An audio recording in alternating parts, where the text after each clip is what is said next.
नमस्कार दोस्तों, मार्च का महीना है, एग्ज़ाम्स का टाइम है। कहीं एंट्रेंस एग्ज़ाम्स का है तो कहीं बोर्ड एग्ज़ाम्स का है तो कहीं होम एग्ज़ाम्स का है।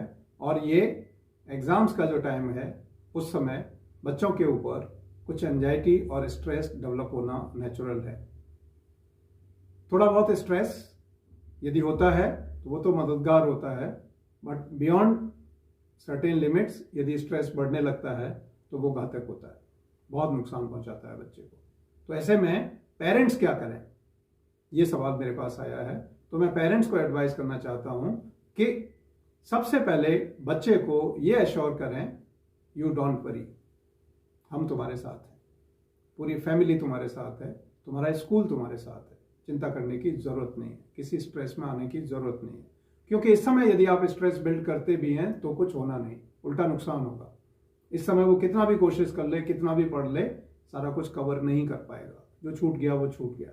इसलिए उसको, उसके कॉन्फिडेंस को बिल्ड करके रखें और उसको मोटिवेटेड रखें, खुश रखें और उसको स्ट्रेस और एंजाइटी से दूर रखने की कोशिश करें। कई बार हम लोग जाने अनजाने में बच्चे की परफॉर्मेंस को घंटों की पढ़ाई से जोड़ते हैं कि तुम इतने घंटे पढ़ रहे हो, इससे क्या होगा, इतने मिनट पढ़ रहे हो, इससे क्या होगा। दोस्तों, मैं आप सबको बताना चाहता हूँ, सारे दिन किताब लेके बैठे रहने से कोई पढ़ाई नहीं होती है। पढ़ाई के लिए एक पर्टिकुलर कंसंट्रेशन स्पैन होता है, उसी स्पैन में बच्चा कुछ लर्न कर पाता है और उसको रिप्रोड्यूस करने की ताकत डेवलप कर पाता है। तो पेरेंट्स को ऐसे में क्या करना चाहिए?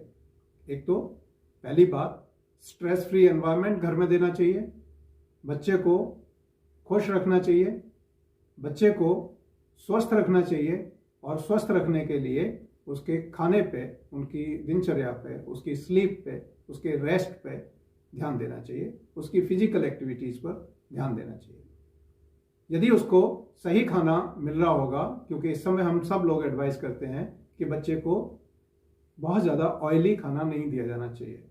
खाना ऐसा हो जो इजीली डाइजेस्ट हो जाए, जिसके लिए उसको या उसकी बॉडी को कुछ एफर्ट्स ना करने पड़े। सेम टाइम उसको पूरी तरह से हाइड्रेट रखें, खूब सारा पानी पिए, थोड़ी बहुत एक्सरसाइज करें, वॉक बहुत मददगार साबित होती है, डेली वॉक करें और साथ ही साथ अपने एक्शंस और अपना जो भी वो काम कर रहा है उसका रूटीन वो एक बनाए, ताकि उस रूटीन मैनर में वो अपने आप को रेगुलेट करते हुए आगे बढ़ सके, सेल्फ को मैनेज करते हुए आगे बढ़ सके। ये समय कंट्रोल का नहीं है, तो पेरेंट्स कंट्रोल करने के बारे में ना सोचें। इस समय तो सपोर्ट का टाइम है, उनको सपोर्ट दें। तो बच्चों के लिए और पेरेंट्स के लिए मैं कुछ 2-4 चीज़ें इंपॉर्टेंट बताना चाहता हूँ कि इस समय सारा कुछ पढ़ने के बजाय जो आपकी बुक्स में, जो आपके नोट्स में, जो आपके टीचर्स ने कराया है, उसमें पॉइंट्स टू पॉन्डर्स जो जनरली लोग कराते हैं या बुक्स में दिए होते हैं, इस समय उनको देखने का टाइम है। एक बार गो थ्रू करें, आपका नॉलेज ब्रशअप होगा और आप उस नॉलेज को रिप्रोड्यूस कर पाएंगे। दूसरी चीज, आप बच्चे को ये सुनिश्चित करें कि the time which is going to come is going to be the best one. Don't prepare him now for negativity. Don't prepare him now for the worst scenario. Life is enough for doing this, but it is the exam time. Child himself carries some natural anxiety and stress. Let us not add to that stress and anxiety of the child. अगली बात जो मैं आपसे कहना चाहता हूं कि बच्चे कम से कम 10 मिनट रोज मेडिटेशन करें और 30 मिनट रोज वॉक करें। Morning is the best. पढ़ाई के लिए भी मॉर्निंग अच्छा है, मेडिटेशन के लिए भी मॉर्निंग अच्छा है और वॉक के लिए भी मॉर्निंग बहुत अच्छा है। बीच बीच में शाम को भी पढ़ने के बाद कुछ टाइम बच्चा वॉक करेगा तो उसका स्ट्रेस रिलीव होगा और बच्चा फिर से फ्रेश होकर पढ़ाई पे बैठ सकेगा। और एक और चीज़ इंपॉर्टेंट, हर 30 मिनट की पढ़ाई के बाद एक 5 से 10 मिनट का छोटा सा ब्रेक बच्चे को लेना चाहिए।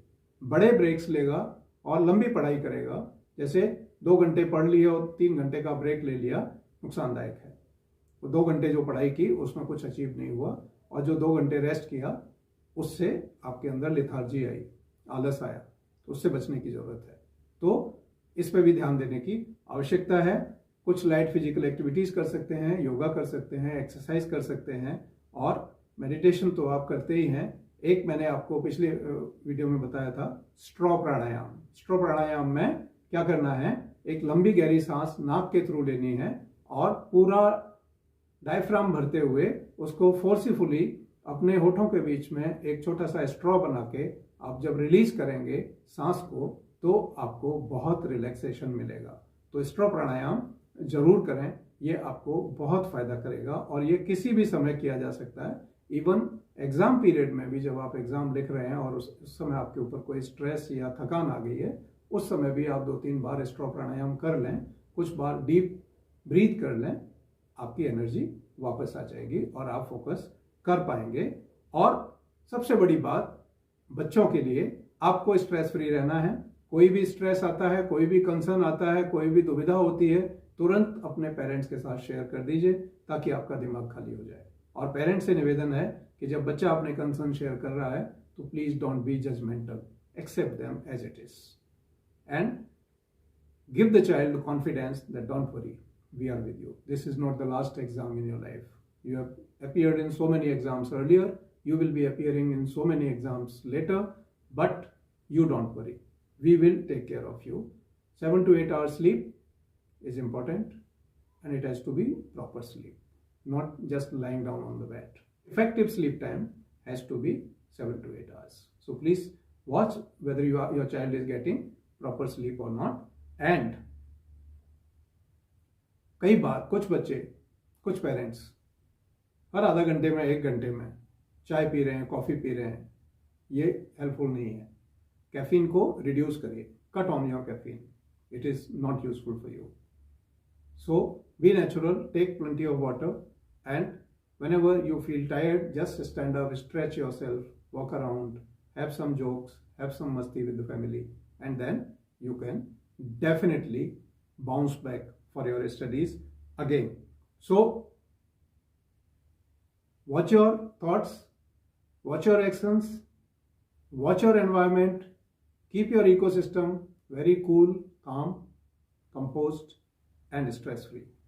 And I'm sure with the support of parents and teachers, children will come out with flying colors in this exam also. Wish you all the very best.